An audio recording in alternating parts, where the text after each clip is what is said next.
Chapter 12. Hey, have you seen Alexandrine around anywhere? Matthias asks me. No, why? I wanted her to be part of the discussion on the weapons cache. I'll let her know if I see her. I watch as he goes back to a group of people, and they look around the camp once more before heading out into the woods. I'm so happy that my mother decided to help us all out. I'm hoping to start fixing our relationship now. It's never too late to start over. My good mood is making me antsy. I spot the kids' volleyball, and I get an urge to play. Hey, Cass, I yell out. She's sitting next to a tree writing in her notebook. Wanna play?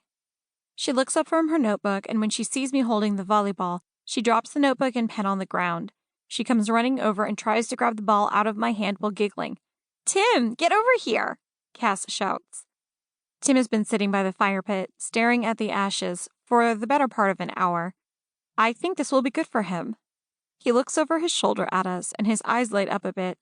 He makes a big show of reluctantly standing up and shuffling his way over slowly, but once he's about 5 feet away, he lunges at the ball in Cass's hands and knocks it out of her grip.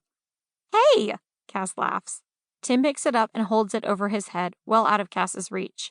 She jumps a couple of times, but it's no use, so she starts tickling his sides.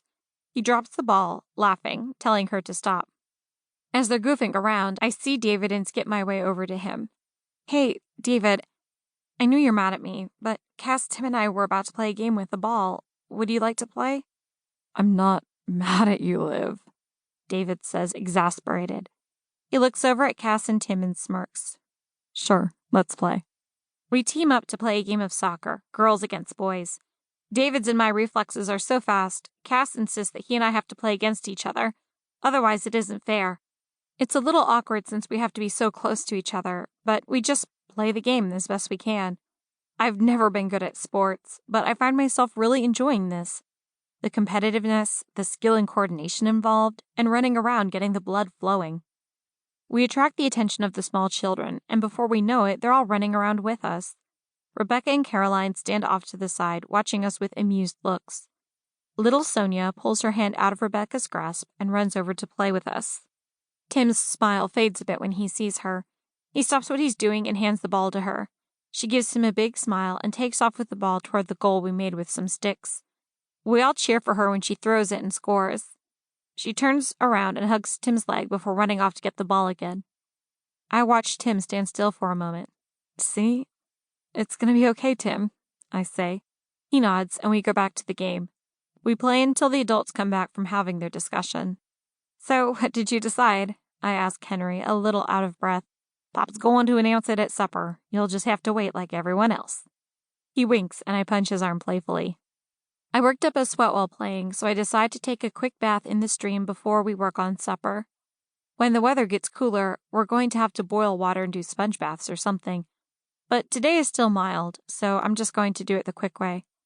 As I'm heading over to get some clean clothes, I see Mom lying down on the ground, facing away from camp. I tiptoe my way to my bag, and as I get closer, I hear her talking, but I can't quite figure out what she's saying. I try to sneak up so I can hear her, but my shoe catches on a rock and sends it clattering. She rolls over, eyes wide. Who are you talking to? I ask lightly, walking normally to my bag so it doesn't look like I was spying on her. Oh, I was just praying, she answers in that high-pitched voice again, fixing her hair as she sits up. I didn't realize you believed in God enough to pray, I say slowly. Of course I do. I raise my eyebrow at her. You never took me to church or anything. What? That was some game you guys are playing over there. Who won? She asks, clearly trying to change the subject. I try to let it go. She's putting forth the effort to be better. I shouldn't push her too hard. We weren't really keeping score, but I got more goals than David did, so I'd say that Cass and I won. Sounds like fun, she says distractedly. She keeps playing with her hair. I've never seen her so fidgety. It was. Anyway, I'm going to take a bath before we get started on supper. Okay, sweetheart. Sweetheart? She's acting so strangely. I wonder what she's hiding now.